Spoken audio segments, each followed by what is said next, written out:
Kapag may regla ka, huwag kang maligo. Bawal ka sa ganito. Bawal ka sa ganyan. Pero totoo ba talaga ang mga ito?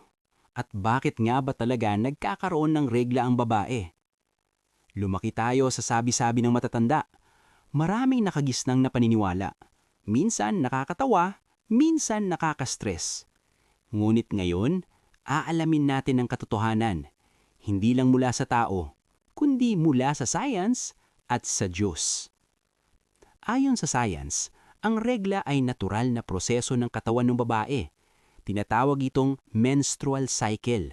Bawat buwan, ang loob ng matres ay gumagawa ng tinatawag na lining, parang malambot na sapin o kama sa loob ng matres. Puno ng dugo at nutrients, parang paghanda kung sakaling may mabuo na baby. Pero kapag walang nabuo na baby, hindi na kailangan ng lining, kaya ang katawan mismo ang nagtatanggal nito sa pamamagitan ng dugo. At iyon ang tinatawag na regla. Hindi ito dumi, hindi ito sirang dugo. Ito ay lumang lining na pinalitan ng katawan para sa panibagong cycle. Sa kultura natin, marami pa rin ang nahihiya kapag may regla. Marami rin ang natatakot. Sabi ng matatanda, huwag kang maligo lalo na sa unang araw. Bawal kumain ng maasim dahil mahiipan daw ang dugo sa loob.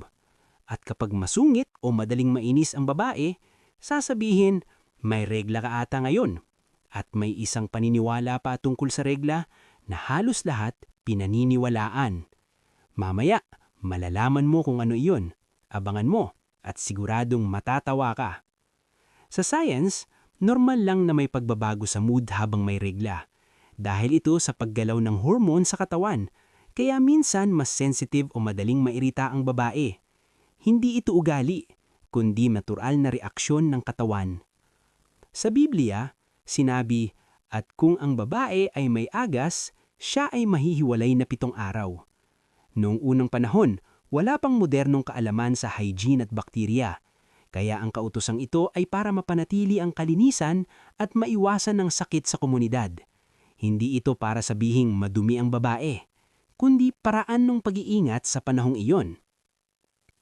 Ngayon, malinaw na, ang regla ay hindi sumpa, hindi kahinaan, hindi madumi ang babae.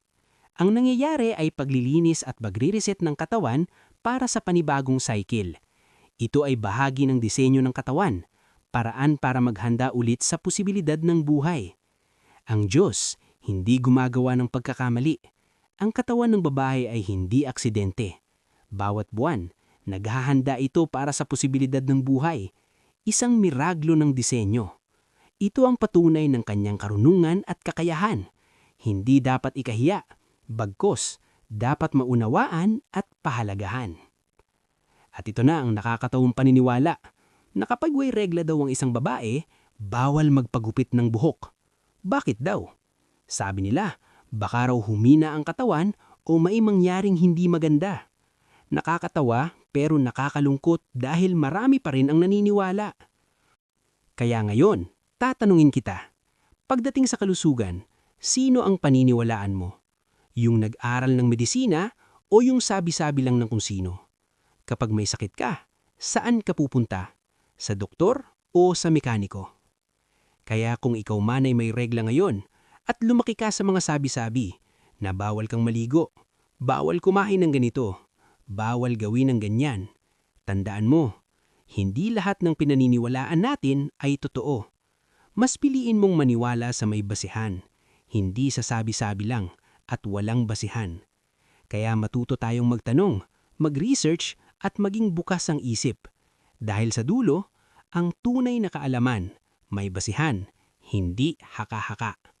At higit sa lahat, maniwala at magtiwala ka sa Diyos.